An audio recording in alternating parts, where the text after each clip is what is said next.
आप सभी का आपके अपने चैनल द रिटेल इन्वेस्टर में। यहाँ पे दोस्तों मैं चर्चा करने वाला हूँ वी मार्ट की। जी हाँ, वी मार्ट के क्वार्टर 4 के नंबर्स आ चुके हैं। कैसे रहे नंबर, सीधा लेके चलता हूँ रिजल्ट की तरफ। आप देखें यहाँ पे जो यहाँ पे नंबर आपको शो किए जा रहे हैं वो लैक्स में हैं, तो थोड़ा सा यहाँ पे ध्यान दीजिएगा। अब चलते हैं नंबर्स की तरफ। तो आप देखिए, सबसे पहले बात करेंगे क्या, रेवेन्यू फ्रॉम ऑपरेशंस की। तो 2 पॉइंट इधर कर लीजिए। 668 करोड़ रुपीस रहा है, जो एक साल पहले 593 करोड़ था, यानी कि 10 to 12% का जंप देखने को मिल रहा है।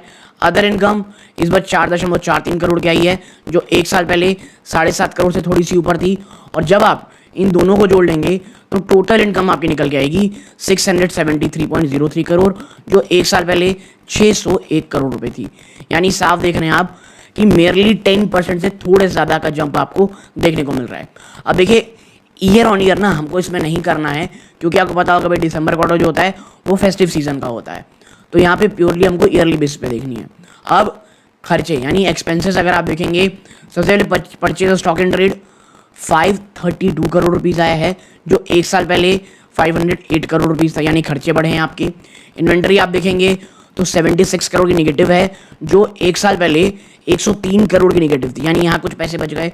एम्प्लॉय बेनिफिट एक्सपेंस देखेंगे 67 करोड़ रुपीज़ रहे, जो एक साल पहले 68 करोड़ रुपीज़ थे। अब फाइनेंस कॉस्ट आप देखोगे तो 35.91 ऑलमोस्ट 36 करोड़ है, जो एक साल पहले 33 करोड़ से थोड़ा 33.5 करोड़ से ऊपर थी। अब आप देखेंगे अदर एक्सपेंसेस 104 करोड़ के रहे हैं, जो एक साल पहले 98.66 करोड़ थे।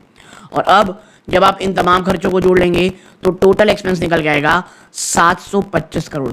भाई साहब, आपकी जो इनकम ही 673 करोड़ थी और खर्चे 725 करोड़, यानी कि जो आपका लॉस आया इस बार 51.99 ऑलमोस्ट 52 करोड़ रुपए का आपको लॉस हुआ है। एक साल पहले कितना लॉस था, 51.58 करोड़, यानी आपके लॉस ऑलमोस्ट सेम रहे हैं। एक साल में आप कहीं भी नहीं गए हैं, ना आप निगेटिव आए हैं ना पॉजिटिव आए हैं, ड्यू टू आपके एक्सपेंसेस।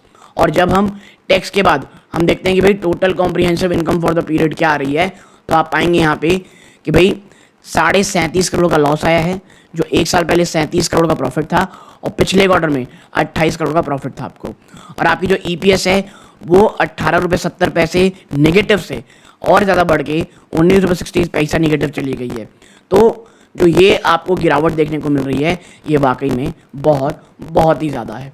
और अब देखते हैं क्या कंपनी को यहाँ पे कुछ आपके सेगमेंट वाइज यहाँ पे कोई चर्चा करती दिख रही हैं, हम कहीं चर्चा करते दिख रहे हैं। तो जी हाँ, चर्चा करते तो हम दिख रहे हैं, हमें इसे थोड़ा सा ना पलटना पड़ेगा, 1 मिनट। हाँ, ये रहा सेगमेंट वाइज। जब आप देखेंगे तो लैक्स में तो है ही। रिटेल ट्रेड में कितना है आपका 653 करोड़ रुपीज़, जो एक साल पहले 582 करोड़ था, यानी यहाँ पे जंप है। आपके डिजिटल मार्केट प्लेस जो है वो 1.5 करोड़ रुपए के आसपास की, माफ कीजिएगा 15.24 करोड़ रुपए कमाई की है, जो एक साल पहले 11.82 करोड़ था, यानी कि डिजिटल मार्केट प्लेस में आपकी रेवेन्यू बढ़ रही है। बट आप जब सेगमेंट में रिजल्ट देखते हैं ना, तो रिटेल में आप देखेंगे 29.77 करोड़ का आपको लॉस हुआ है, जो एक साल पहले 26 करोड़ था।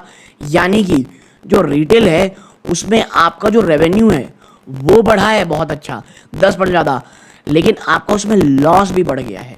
डिजिटल मार्केट प्लेस में आपको 23 करोड़ से ज़्यादा का लॉस था, जो घट के अब 17.42 करोड़ हो गया है दोस्तों। ठीक है, तो ये एक आप कह सकते हैं काफ़ी अच्छी चीज़ें हैं। ठीक है, तो कंपनी को जो रिटेल ट्रेड में है वहाँ पे लॉस होता हुआ दिखाई दे रहा है। तो इस प्रकार की चीज़ देखने को मिल रही हैं। क्या कंपनी ने अपने निवेशकों को कोई डिविडेंड दिया है? तो 1 सेकंड से हम थोड़ा सीधा कर लें, हो गया ये सीधा। ऊपर चलते हैं और देखते हैं क्या वी मार्ट ने अपने निवेशकों को कोई भी डिविडेंड रूप में कुछ दिया है। तो 1 मिनट हम थोड़ा नीचे चलें, और कंपनी ने डिविडेंड दिया है दोस्तों। जी हाँ, माफ कीजिएगा, further the board of directors concern not recommending any dividend due to absence of profit for the financial 23-24। अब आप देखें, प्रॉफिट के अभाव में आपको डिविडेंड नहीं मिला है। अब आप सोच सकते होंगे बाजार इसे कितना ज़्यादा नेगेटिव लेगा दोस्तों। ठीक है, तो आप यहाँ तक जुड़े रहें, देखते हैं अब कल किस प्रकार के इसके रिएक्शन आते हैं। ये वीडियो का अंत है। जय हिंद दोस्तों।